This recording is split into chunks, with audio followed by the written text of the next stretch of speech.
Well, I mean, I don't need mobile games for no mobile gambling. Let me tell you. You know, if I'm a gamble, I'm a gamble. I got vices. I got vices for real, Won brother. $40 Yeah. on the Dodgers for the World Series.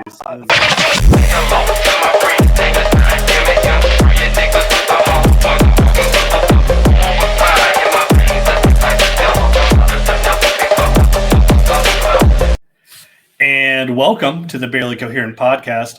I'm the Grizz, and joining me are your hosts. He's a man with concepts of a plan, Sonny B, William Weisinger. With a mouthful of food, I guess. Hibernation time is coming up, so I think he's just, fat loading. We got cookies. And the man that lives rent-free in some junior sailor's nightmares, Mark Rodriguez. It's not just junior sailors. Yeah. Definitely some senior sailors that are still terrified of you. Talking to you, Willie. Yeah. That's cheap. Welcome. To you. Yes, thank you for having me. Yeah. Well, to you, Mark, and our audience, welcome back. I know it's been a while, and honestly, I don't know when this will be edited and posted, so it may be a while longer. It'll be a much quicker turnaround now that we've gone to a new production studio. For those of you who are wondering, we will address the polar bear in the room, the death of Snowy B. On mission in the Antarctic, he was lost to us. We mourn him. He's been memorialized as a hero, and we will move on. R.I.P. Global warming. Welcome, Rod. As a possible semi-permanent resident of the Barely Coherent podcast, treat this as if it was an interview. Yes, a teddygram, if you will. I'll be honest with you. I don't know why we're bears. I just kind of stuck with it. Because we were workshopping ideas, and then somehow this came up, and like, bears is a great direction to go. I don't know. It Who was doesn't really like late. bears? Yeah. That's true. I would imagine like salmon are not a fan of bears, but other than that, I mean, for the last year, women would much rather be with bears than with men in the woods. So, you know what? I think I would also rather be with bears. I disagree with them. Yeah, there's a lot of men out there that were like, I don't understand this trend, and I was like, it's probably because it's about you. So, I totally get that. But how about this? We'll shotgun you a bit here, Rod. Okay. Tell us a little bit about who you are, where you are right now in life, and how we know each other. We'll let you. Yeah. Let's start there. Okay. So who am I? I am an American citizen. I like long walks on the beach, candlelight dinners, and like I said, Teddy Graham crackers. Nope. I did 16 years in the Navy active duty. Currently finishing up my reserve time right now. I hit 20 this month, so I'll be retiring soon from that. Nice. I've been a federal agent with the Air and Marine Operations, which is a sub-department of Department of Homeland Security, for 6 years now. And I'm lost currently our ACAP crowd. Yeah. And I'm currently out in Georgia teaching the academy, the Federal Law Enforcement Academy. He's we a know cop each other. I'm a cop. He's the teacher of cops. Yeah. It's cop sensei. And then we know each other from the Navy, from being flight engineers together, flying and saving the world together. International Brotherhood of Fraternal Flight, whatever, man. I'd be an FE. It's International Brotherhood of Naval Flight Engineers. Yeah, that one. It's my password to literally everything. Everything. So like every other flight everyone's engineer. PIN code is 8251. Hey, stop putting my debit card pin out there. Yeah. So as Mr. Rod said, we spent a lot of time in the Navy together. All three of us actually. It was a great time. We had a lot of great times, and we'll be chatting today about some of those times. Maybe tell some stories. I don't know if it's legal. I don't want to get you in trouble. You're a cop now, so. I mean, everything I did was legal at the time. Of course. In a certain light. Like, they weren't war crimes at the time. It's never a war crime the first time. Exactly. So today's episode, we'll kind of be chatting about some video games with the Game of the Year awards coming up. It seems appropriate to kind of chat about some of the games that we're playing right now, and maybe some of the shows that we've been watching over the past couple months, because it's been a long time since we've got together. So yeah, I like to hear what's going on, in your media lives.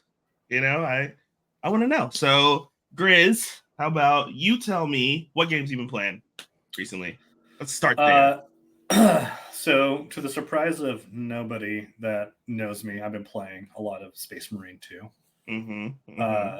I mean, it's Warhammer 40k, and you get to run around as a fucking super soldier demigod, blowing things up. Like, it doesn't get any better than supporting the God Emperor. It's all for the God Emperor. Yeah. When I get the multiplayer itch, you can find me still on Helldivers 2. Okay. Oh, we did do that. We did that for 2 hours the other day and realized that it is a perishable skill. Yes, 100%.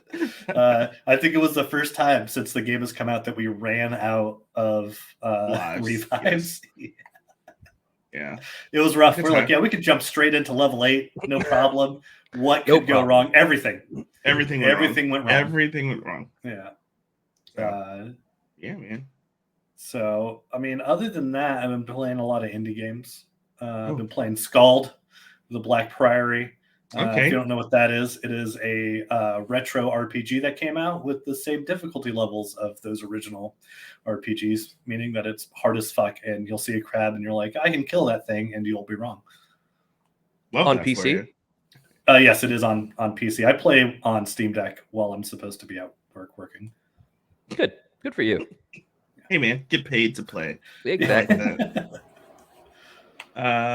Okay, Rod, what about you? What are you playing right now? What's got your attention? My gaming career is kind of weird right now. Like I kind of transitioned to like the VR side of it a bit more. So I have, for Christmas, I got the Meta Quest 3 already. Yeah, last Christmas I got that Meta Quest 3. So I've been playing a game called Light Brigade, which is kind of it's a roguelite, first person shooter roguelite, but you're moving through your own environment. There's a number of fighting games on there. I've been playing Half-Life Alyx, which is, if anyone gets into the VR field, Half-Life Alyx you can get on Steam, and it is probably the best VR game that you could play. Really? Like everyone that has the like kind of like that stigmata attached to VR games, if you played Half-Life Alyx, you probably wouldn't have those anymore. It's that good. And then I play a lot of Switch games with the kids. That's about it. So we do like we play like the new Ninja Turtles. They got like a new Ninja Turtles roguelike that dropped on Switch. Really? Called like Shredder's. I think it's like Shredder's Revenge or something like that. But that's pretty cool. It's kind of like off my Switch. Yeah, I don't know if you guys ever played Hades. Did you ever play Hades on the Switch or on PC? No, but I've seen it. I've seen the gameplay. Yeah, so this is like a Ninja Turtles version of Hades. So it's pretty good. And then like my kids just got me into Brawl Stars on the phone today. We dropped like 3 hours into Brawl Stars. So my gaming is all over the place. Well, I think that mobile gaming has obviously, with advancements in cell phones and mobile gaming kind of like software, we're seeing like a lot. That's where the money's in mobile game. And Call of Duty mobile is huge for a lot of people, which to me is honestly very wild. And that's the elder millennial in me saying that's fucking ridiculous. But for some people it works. It was hard. It was hard to like look at the stat breakdown of like where the money in video gaming is at, and just see how much of that money is coming from mobile gaming and not from like traditional systems or PC. Like these studios make their money in the mobile game industry. I find that hard to believe. Except for Diablo, because Diablo tried to drop their PC game and did not go well. Wait, Still no, though, Diablo Immortal's still making a ton of money, man. I know, but I'm just saying when it like came out like the first time. Are you talking about the Diablo game that's out right now, like the one that has Diablo 4? You're thinking of Diablo 4. They came out before Diablo 4 was announced. They had a big event. Oh, really? And and everybody thought they were announcing Diablo 4, and they're like, "And Diablo Immortal." So it's kind of like a letdown. Yeah. And then people were like booing, and he was like, "What? Do you not have phones?" Which was probably the wrong response. No, I respect that. Get mad, get angry. Yeah, I mean, mobile games are wild. There's a lot of PUBG that was played on mobile games, and there were phones that are designed for mobile gaming specifically. Yeah. So yeah, it's pretty wild. But again, it's just not for me. So I mean, there's some good ones out there, but it's all money grabbing, and it's all very predatory systems, set in place to try to get you to gamble and stuff like that. Like, well, I mean, I don't need mobile games for no mobile gambling. Let me tell you. If I'm a gamble, I'm a gamble. I got vices. I got vices for real, brother. $40 on the Dodgers for the World Series. Did you really? Yeah. How much you win? At the beginning? How much? That's not how you bet. I only bet $5. I'm a responsible gambler. Yeah, I won $40. I put the bet down in January that they were going to win the World Series. Oh, Jesus, dude. Oh, yeah. I apprate that commitment. Yeah, $5? No, that's not a whole lot of commitment. I mean, but in January, no, because I got bills to pay. I'm not. I am responsible with my vices. He's not ready to go into debt gambling. No.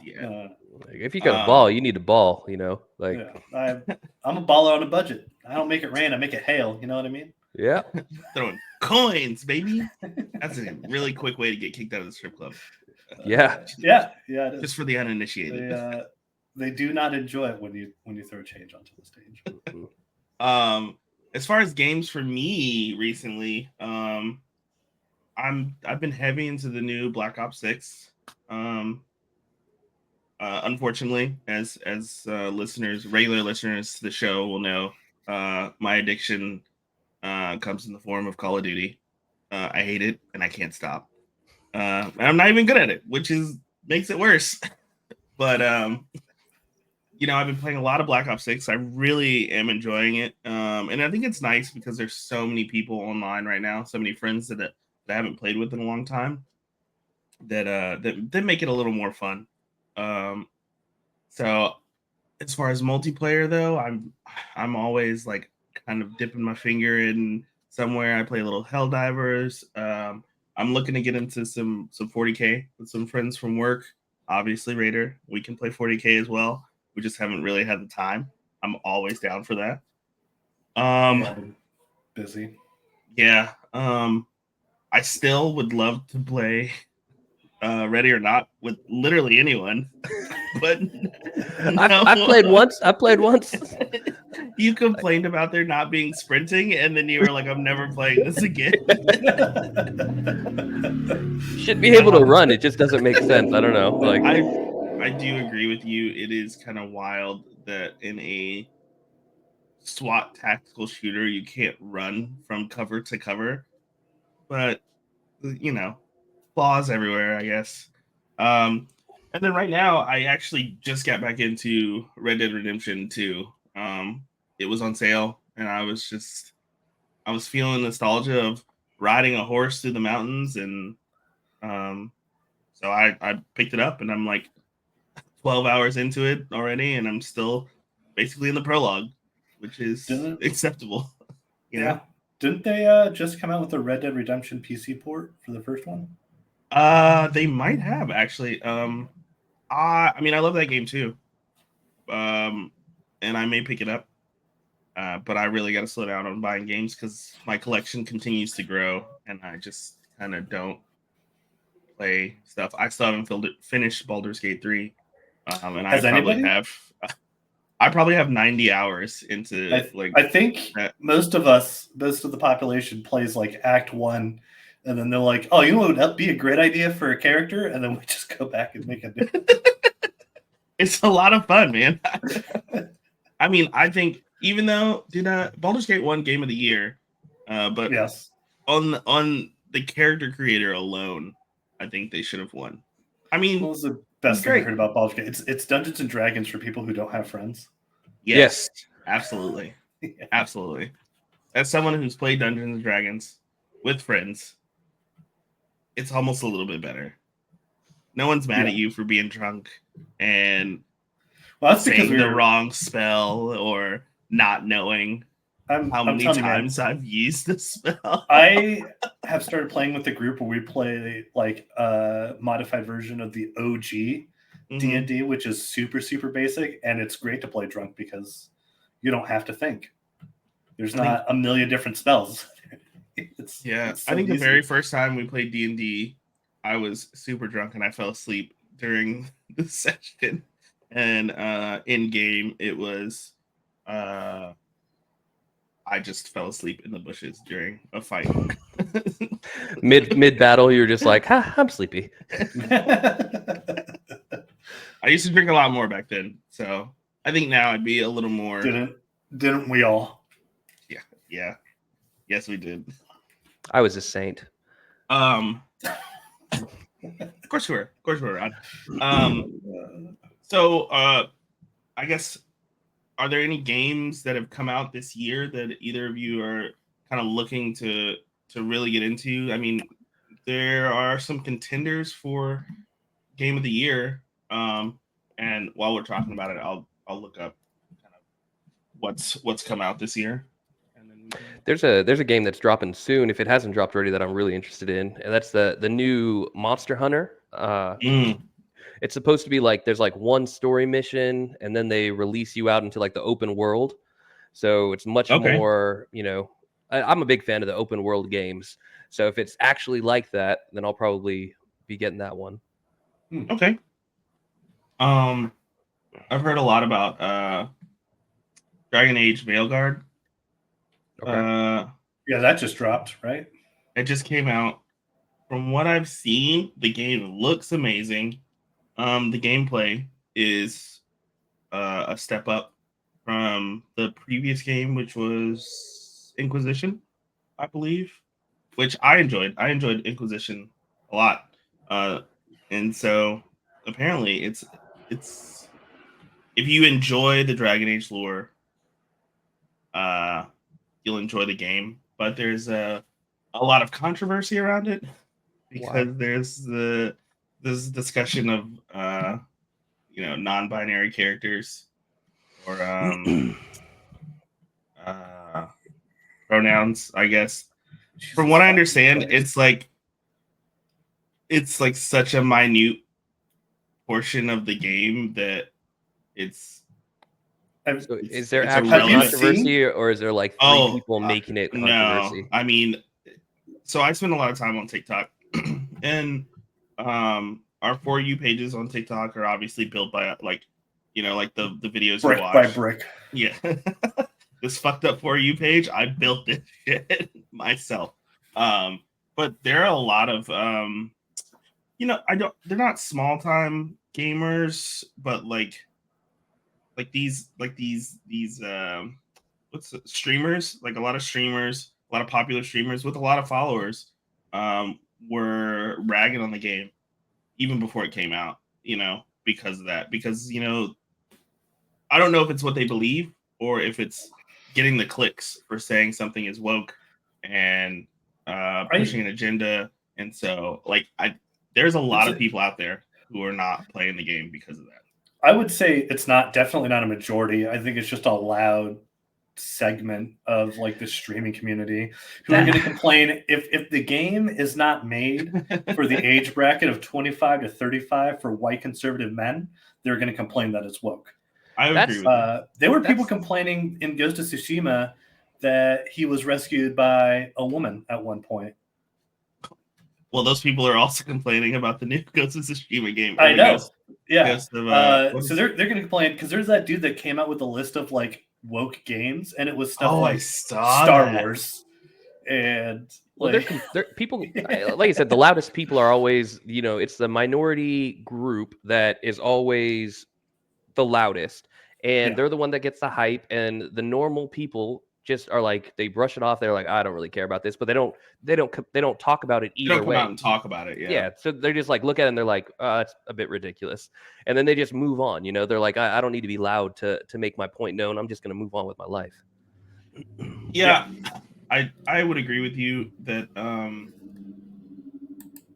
do believe that it's I would like to believe that it's a minority, a loud minority, but it's hard to treat it as a minority when these people are so loud and they have hundreds of thousands of followers, and these guys aren't even playing games. They're just hearing about something in a game that they don't like and Yeah. immediately dismissing it as woke or pushing an agenda. And I really I don't think, I don't know. I don't get that.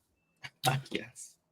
Yeah, and I think the one thing that I'm not like super excited for about like the Game of the Year awards is just having to like that discourse forced on me by a bunch of people that are upset that some insert woke game won Game of the Year instead of whatever niche bullshit they were playing. Wasn't there one of the games that you listed, Billy, was the it's the one about the Monkey King, right? The game. Oh, Black Myth Wukong. Yeah, wasn't that didn't that get a lot of controversy or something like that? Like, Yes, it did, for kind of the same reason. If I remember correctly, there was complaints that it was not inclusive enough. yeah, it wasn't inclusive enough. So it wasn't woke, but the entire story was based around the Chinese Myth, their of mythology Sun and their Wukong. history. Yeah. Yeah. So it's like, so yeah, obviously, man, there's no white people swinging around in here because it's their entire mythology. Like, let them tell their story. Well, they're to kind of underline this argument. I think that there are no games that would fit the bill for being not woke, because there's always going to be games that have diversity and different people, or there will be games that are geared toward a specific thin slice of society, i.e., Black Myth Wukong, which takes place in mythical China. So obviously, all the characters are going to be from mythical China, and you don't have to. If the creators or the developers wanted to add diversity there, they're more than welcome to. But also, I totally understand them not adding diversity. That's okay. But when you're talking about like Warhammer, right? There have been complaints about Warhammer because there are Space Marines that are not white, and so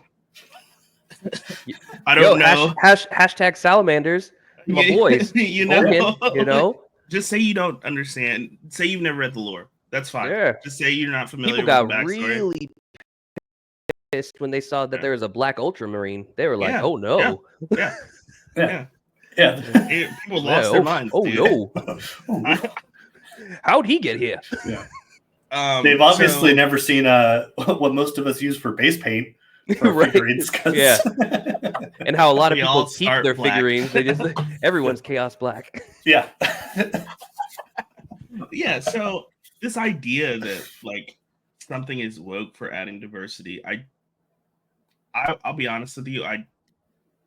This could just be because I am a black man in society right now. Nuh-uh. You laugh. There's a guy that we gamed with. He was like, "Billy's black."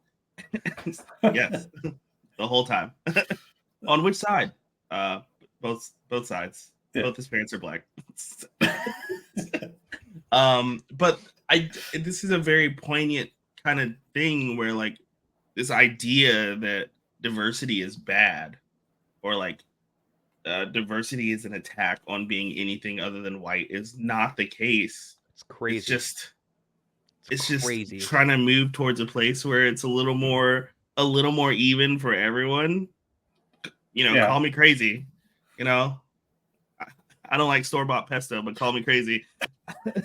I think diversity is okay. I think that if you make video games, you can put whoever you want in them, right?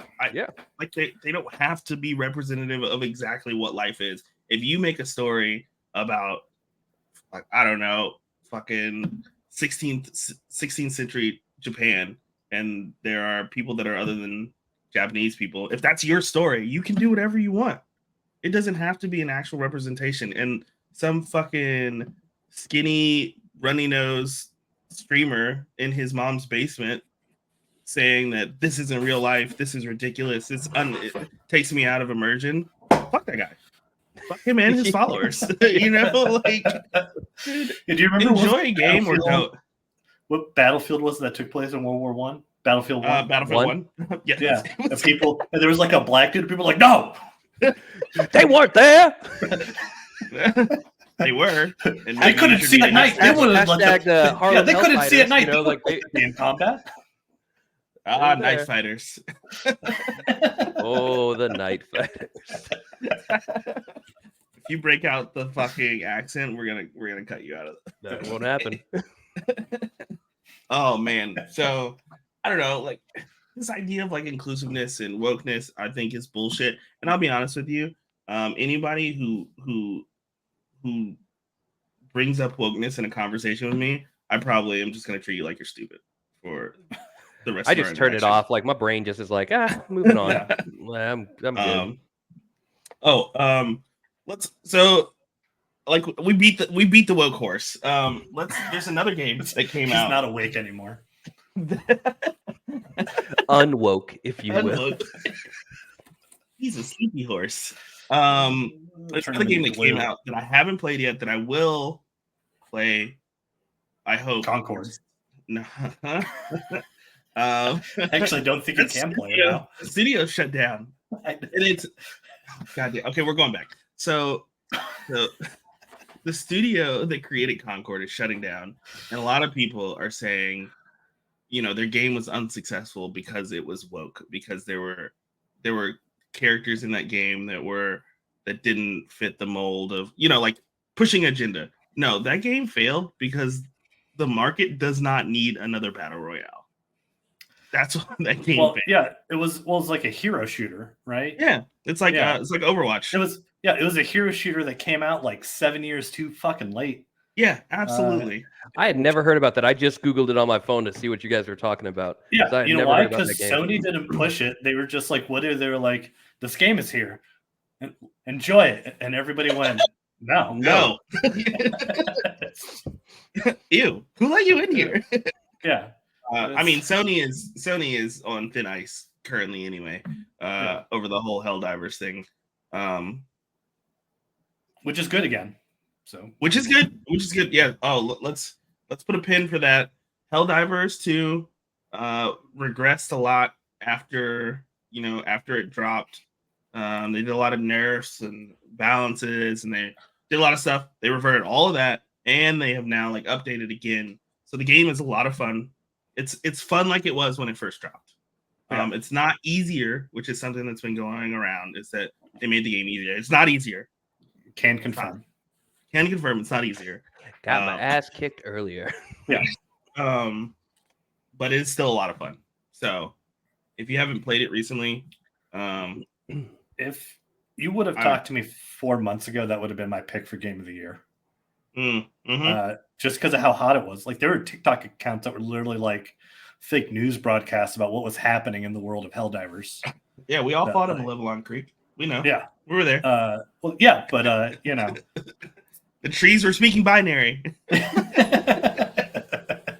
No, but this other game that came out is Dragon Ball Sparking Zero. And I don't know if you guys ever played like the Budokai games, or like those Dragon Ball Z like 3D fighter type deals. Those were like I remember playing those on PlayStation 2, right? Like coming home from school. And so apparently this game gives the same vibes as that. And so I think I'm gonna pick it up. Is there any depth to it, or is it just a traditional fighting game? Like, is there any story? Yeah, like in There's this story. day and age, like the way that we game, like there has to be depth, and there has to be some sort of a grind, and there has to be some sort of an end game. Like there has to be something to keep the game going, or it gets turned into, oh, this isn't a good game.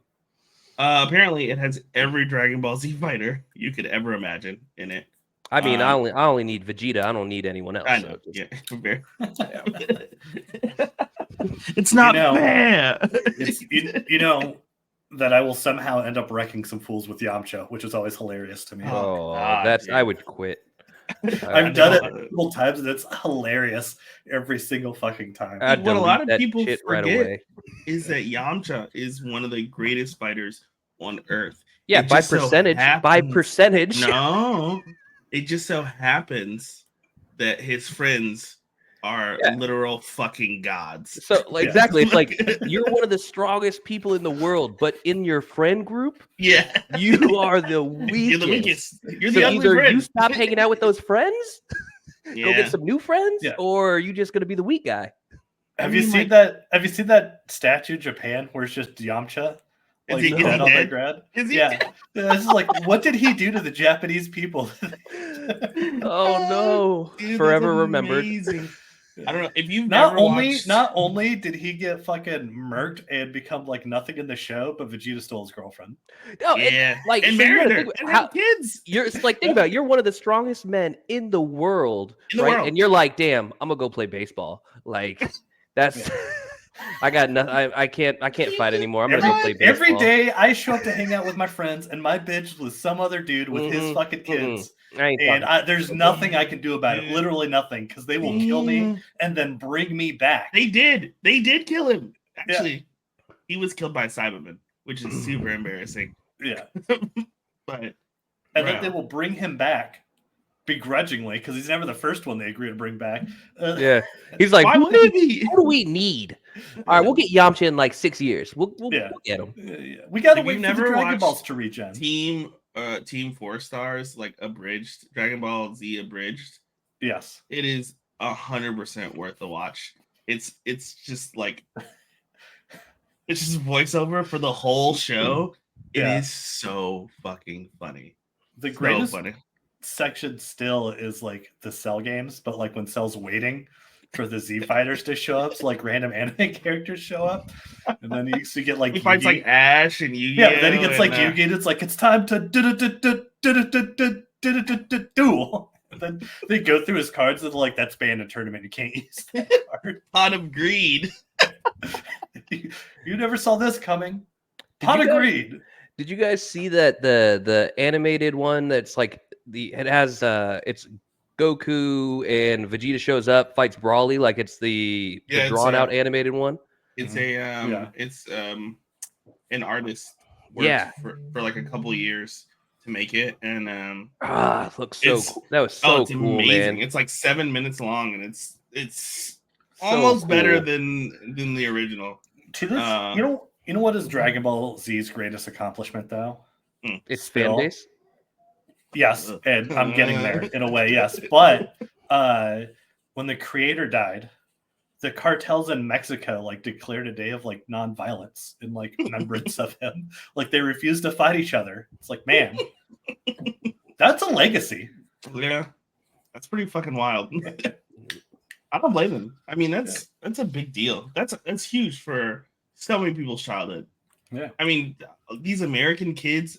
Not just American, obviously, Mexican kids all over the world. That was my step into anime. Yeah. That's everybody's Toonami. Yeah. A lot of people talk shit. A lot of people are like, oh, like Dragon Ball Z is awful. Like the story makes no sense. The power levels are all over the place. Yeah, man. Who cares? That's not the point. The point is we enjoy the show. Dude, I'm not here to critique. I remember I went and I bought Return of Cooler on DVD from Target. And I hadn't seen it before. I went and I put that on, and when Vegeta shows up in there and saves Goku, I was like, "That's my dog." And then he did. He keeps punching me in the dick. But he showed up. He was cool. He did. When he showed up, yes, the show up was solid. He like kicked Cooler in the head. And he was like, "Clip this." And Chat, click this. Chat, click this. I mean, there's so many. I mean, they got their asses whooped a lot. And let's be clear, the Dragon Ball Z kids, they got abused. Like, Oh yes, bad Oh, guys would show up and like beat the shit out of Gohan, bouncing them off the floor. bro, just kicking them all over the place, key blast, everything, dude. Just abuse, like straight up child abuse, and like no one batted an eye. Everyone was like, "All right, well, this is the way it is." Gohan on planet Namek just getting his ass whooped all over that planet, No. all over that planet. It was like Krillin's like a 30-year-old man getting whooped right next to this 10-year-old kid. The best part is that every time Gohan is getting his ass kicked, it's never his father that shows up to help him. It's Piccolo. No, you mean, yeah. His dad's his, like, yeah. Goku might be his father, but Piccolo is his daddy. Yeah. You damn right. Word to Guardians of the Galaxy 2. Love that. Yeah. I'm Mary Poppins, y'all. I'm sorry. He was the dad that showed up.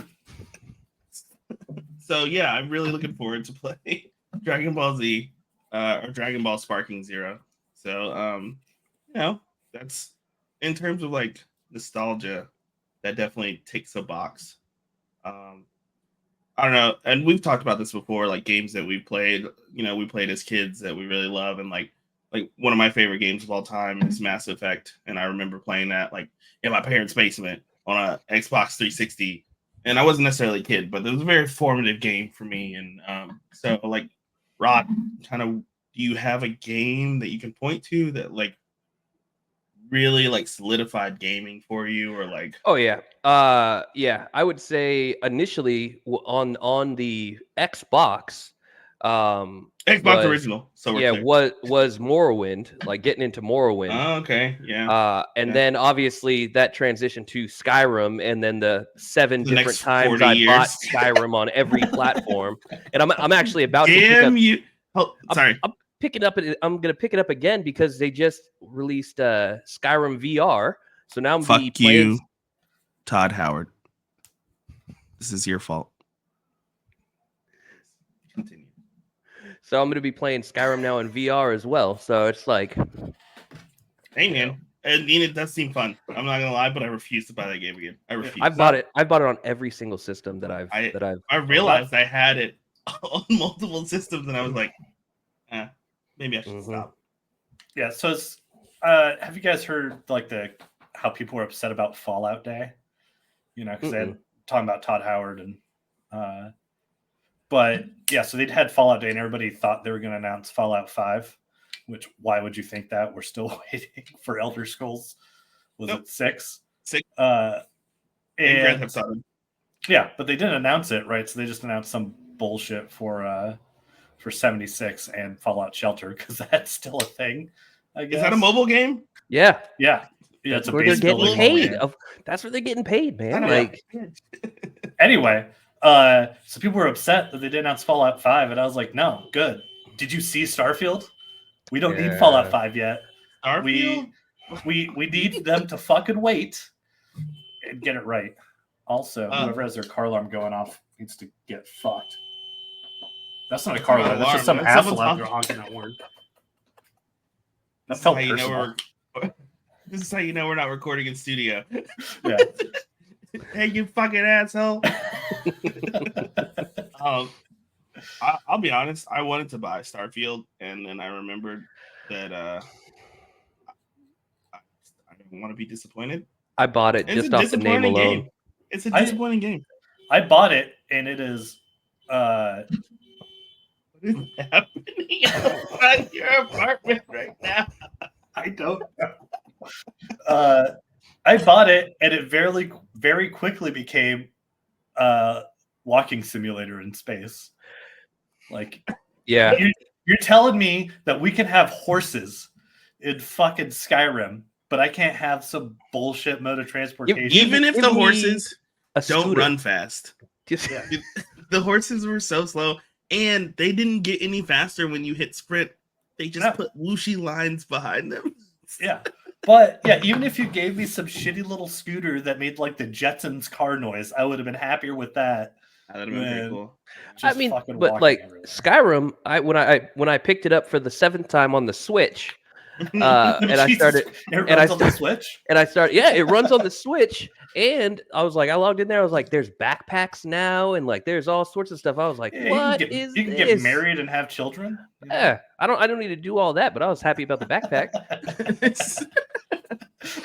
It's not Life Simulator, man. Come on. No.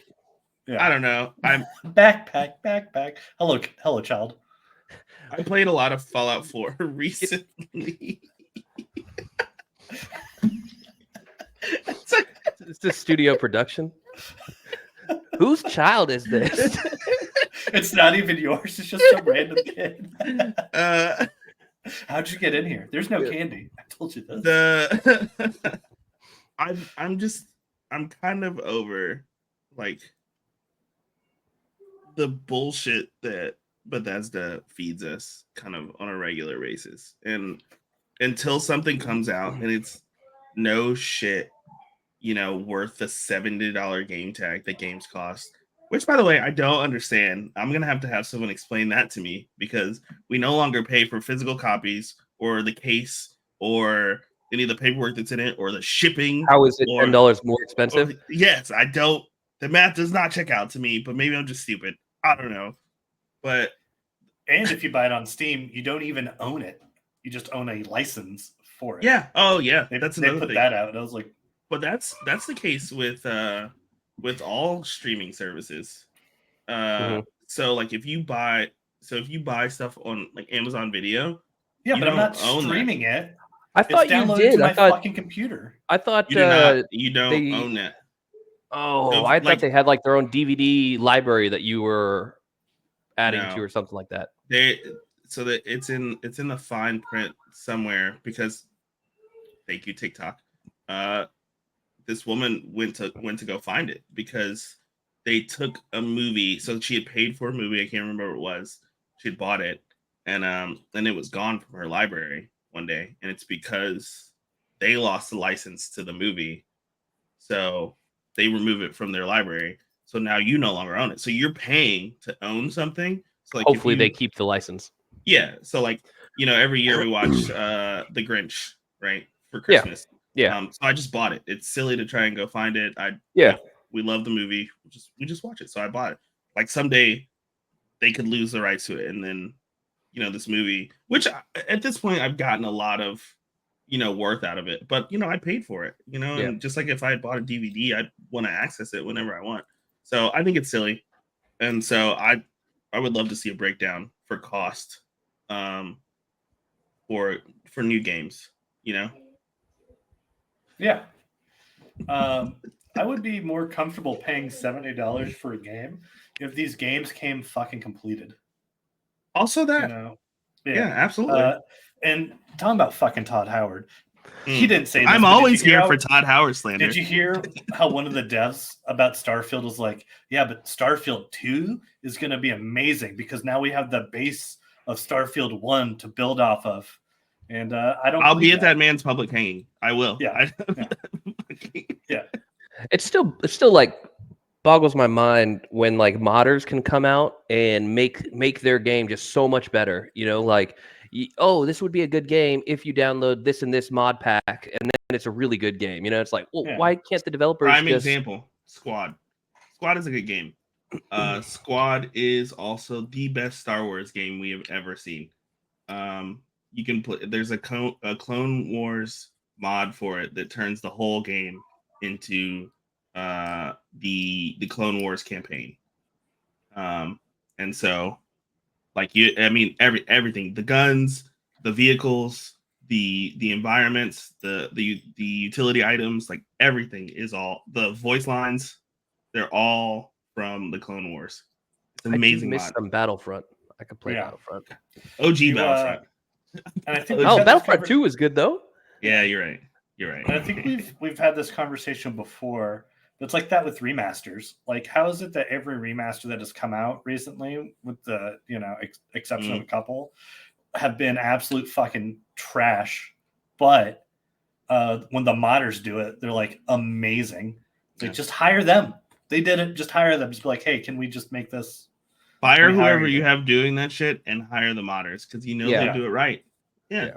I think like everything else, it's always about money, how much money you spend, how much money you can make, what your profit margin is. And at the end of the day, these gaming companies don't care about us enjoying games. They care about selling copies, and that'll always be. And we knew that when Baldur's Gate came out, and they said all the major studios came out and said, "This isn't the standard. Don't think games are going to be like this." But then you have like these AAA companies though that are like that. They put their paywalls up. They have all their little ways that they're going to make money, and then their game fails. But then you have these indie games. For example, like Hades, which was an indie game that completely blew up, and made that indie company a ton of money, and then already like that was a true game to pre-order for Hades 2 that had a huge pre-order following, and the game actually delivered on Hades 2 as well, because it's the developers are actually playing the game that they're developing, like they're invested. That's a big because deal. it's a small it's a small company, it's a small group of people. Yeah, that's like anything that has an EA logo on it, for me, I instantly say no. Fuck 'em. Instantly say no. I'm like, I Fuck can't. you, EA. We're also here for EA slander, always. Yeah. So, what was that game they came out with that was absolute dog water? The live service game that with the suits of armor. Oh my God. Anthem. We'll never forget that. You know what's wild? That was They supposed fixed to be the the game. Destiny killer. That was supposed to be the Destiny They killer. fixed it. They fixed the game, and apparently it was great, but it was too late. Well, then they keep. So one thing that they need to stop doing too is they keep like buying studios, and then what was Arcane? Was it Arcane that made no? The one that made a fucking stealth game I like a lot. Siphon Filter. No, it was a great game, but that's great not game. Great game. They came out. They just came out with like a vampire game that was terrible. Oh, the Redfall. That's what it was. Yeah. Yes. But they had made. I'm gonna look up. They made another game right now, and I'm gonna look up.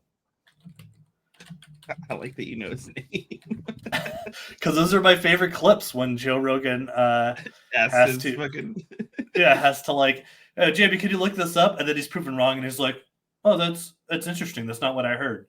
Well, of course not, Joe. Because you're don't use Google. Use Bing next time. Yeah, I'm right on Bing. DuckDuckGo. I downloaded DuckDuckGo. Anyway, so I was right. Stupider. Yeah, so I was right. It was Arcane Studios, but they made one of my favorite game series, Dishonored.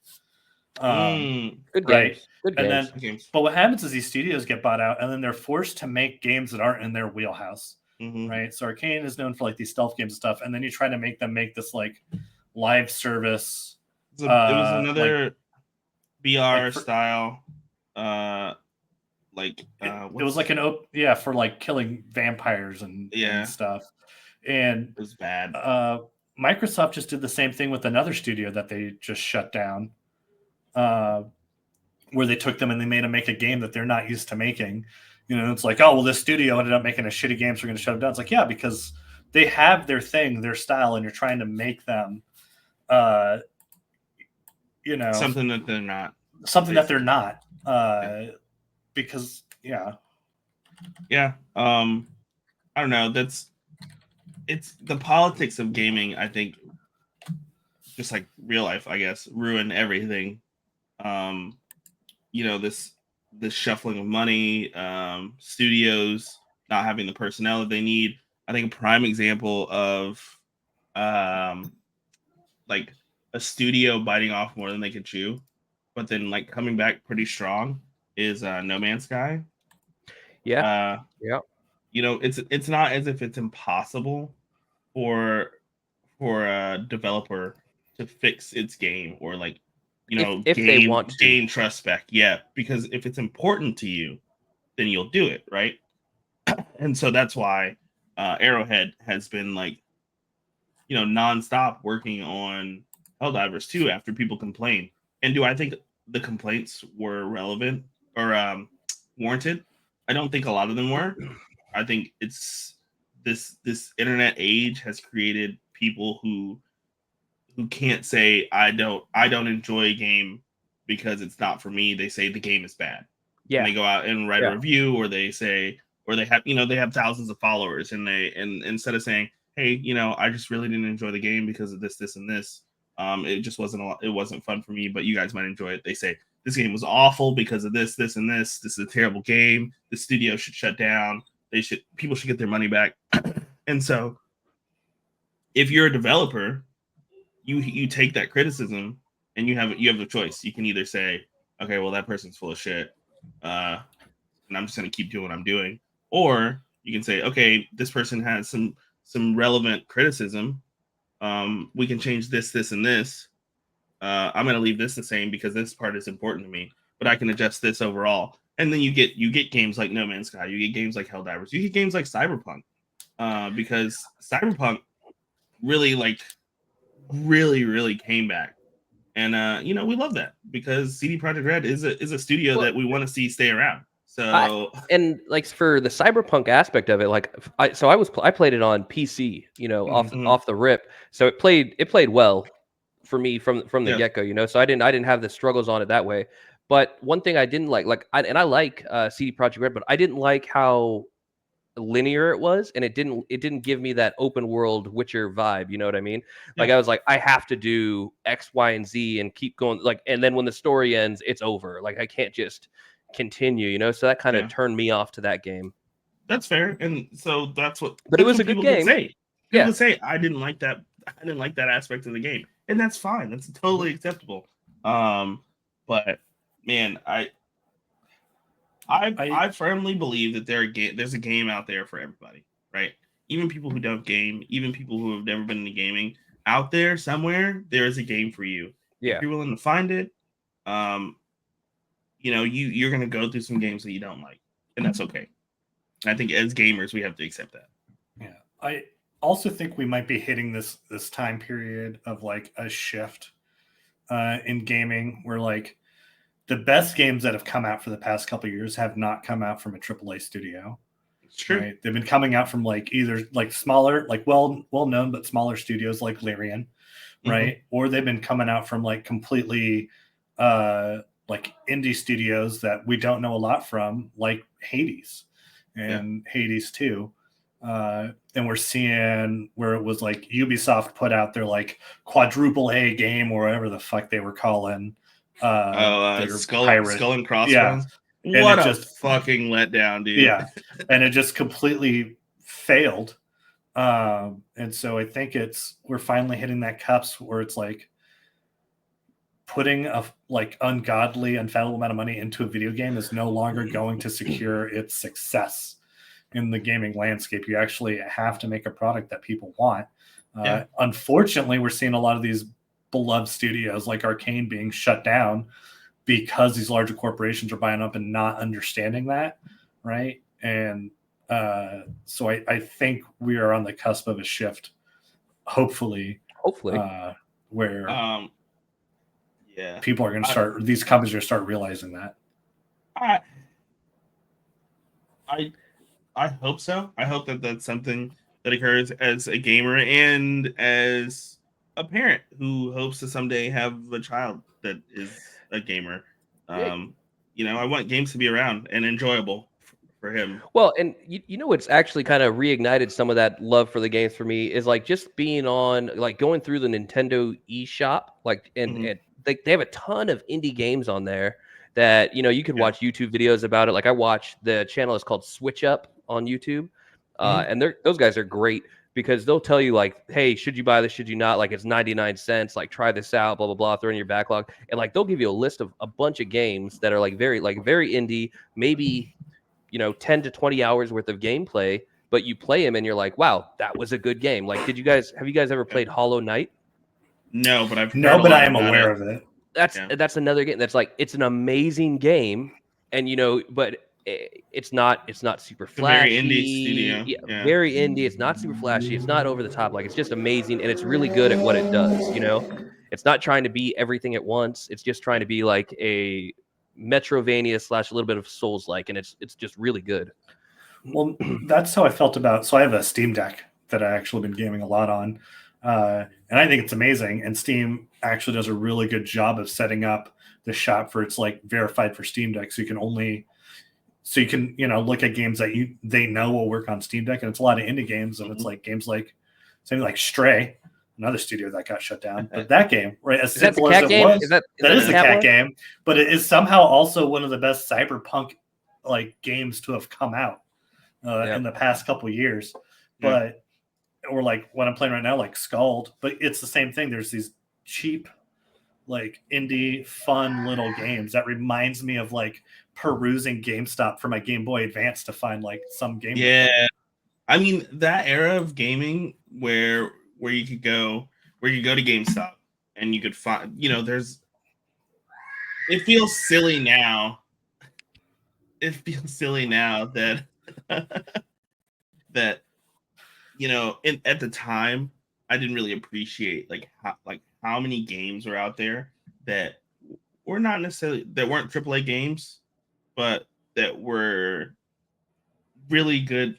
Maybe not like indie, not as far as indie, but like smaller studios that were putting out games. Because in the past it was easier, it was cheaper, it was it was something that was attainable by small studios, and just not really appreciating the wealth of games that we had, but also trying to appreciate what we have now. Yeah. So we are coming up on an hour. We are of recording.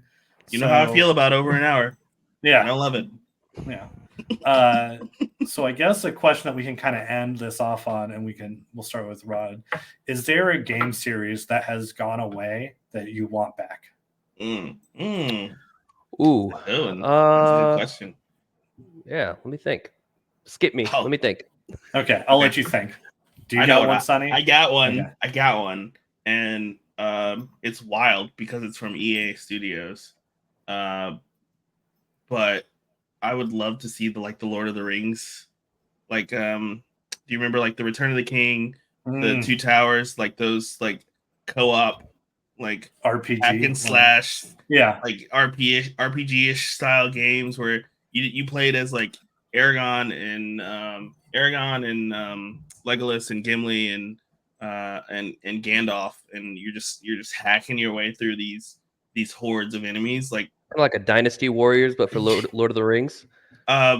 Yes, also Dynasty Warriors, which I've heard they're trying to go back to their roots, so they're getting out of like the super flashy kind of like I want to say it's like Asian-esque style of like a video game, more Eastern style. They just dropped a Zelda one, Hyrule Warriors or whatever. That's like a Zelda and Link Dynasty Warriors. It takes place in between. Is it either before the Breath of the Wild or in between Breath of the Wild and then the second one? I think in between, yeah. Yeah. But yeah, so I would love to see either a remaster or maybe like something from The Hobbit or something from the Silmarillion, something like something new, but maybe not from EA. I think that the Tolkien estate should take the rights from EA. So yeah. I got one. Okay, you got it. Let's hear it. All right, so in this you might not agree, but did you guys ever play the Jak and Daxter series on PlayStation? Yeah, of course. Yes. Okay, so I think that like something that's missing from gaming is that kind of that like platforming, slight RPG mechanics, fighting the boss, stuff like collecting, getting the completionist thing. I would like to see like another Jak and Daxter, because on Jak and Daxter 3, it ends in like he's starting to become like evil or whatever. So I feel like we could get like a futuristic one where maybe he's the bad guy now, and maybe we get like a new hero that swings in, in that same vein of gameplay. But like this, like kind of like the Spyros, Jak, like I would like to see like a grown Spyro game. That'd be cool to me. Or he was a child. Jak and Daxter. Yeah. And like I still remember in Spyro specifically, the cover art of the PlayStation game on the back had like an image of him grown, and I was like, dang, man. We were robbed. Yeah. Being a grown ass Spyro, just like fucking shit up, would be pretty cool. All right, what do you got, Grizz? All right, so this one I've been thinking about for a while, and this is the one game that would definitely get me to like brush the dust off my Switch, charge it up, right, hook it up to the TV, and that is to bring back the Golden Sun franchise. So Okay. I don't know. Golden Sun was on Game Boy Advance. It was like a RPG, much like Final Fantasy, but I played the absolute fuck out of those games. And I remember me and all my friends that were like freshmen in high school would like play the fuck out of that game. And I remember there's a second one. It was a big deal because you could bring your save from the first one over to the second one and then play as different characters. And then they did one game. It was like the third game with like those characters' kids, and then it just stopped. But it was such a fun and like interesting take on the RPG. And you don't even have to like start a new game. You could just like bring back the original ones with like new graphics. Did you see by chance if they're available on like, you know, they have like Game Boy Advance emulator on the Switch? Or I think they either just did or Nintendo like teased that they were going to bring back the original Golden Sun for it for Switch. But I just in this age of like where like RPGs are kind of making a comeback with like the new Dragon Age and stuff like that, I think would be like the perfect time to bring back Golden Sun with like modern graphics. I think would be really cool. Bread and butter is RPGs, and so like, you know, a good RPG will really get you into, get you back into gaming. The best part about Golden Sun was you had like the sprites that were associated with each character. They had super powerful attacks that they could do where they were bringing down like meteors and shit onto the monsters. How dope that would look with like modern graphics. You know, and something to in that same line though is they just released like the remaster from one of the Dragon Quest games where it has like the more updated realistic graphics, but then you can actually switch back to the old school graphics, like the pixel graphics, if you want. Like throughout the game, you could switch back and forth. You know, so that could be something if they're just going to do a remaster. Like that'd be something that could be dope. Yeah, I just think it'd be really cool. You know, just give me my nostalgia, Nintendo. That is what you were here for. Yeah, that is. That's what you're good at. Yeah. And don't change the game cartridge when the Switch 2 comes out. Yeah. Sons of bitches. Is that what they plan on doing? No, they're saying they're not, but every Nintendo system that comes out, they got to switch it up. So who knows? Or if you do it like how when we went from the Game Boy to the Game Boy Advance, where I could still use the old cartridge. It just looks really stupid. Yeah. Shame me from using the old cartridge, but let me still be able to use it. Yeah. Ship it with a dongle. I don't care. All right, Apple. Well, that is all we have time for today. This has been a lot of fun, and it reminds me of hanging out in the FE shop, chit-chatting, making Nuggets cry, things like that. Ron. Oh, Fat Ron. Fat Ron, who turned out to be racist, so I don't feel bad anymore. But we definitely got to do this again. For those of you who want to get in touch with Rod, you can't. He has no socials, so we're sorry to say. But as you know, Decaying with the Boys is the Grizz on Instagram and Twitter and TikTok. My handle is Sea of Cynicism. I would really not like to talk to you, but I'll answer your messages anyway. We hope to talk to you again soon. Next episode, we don't know what we're going to talk about, but we hope you show up anyway. Bears out. Bears out.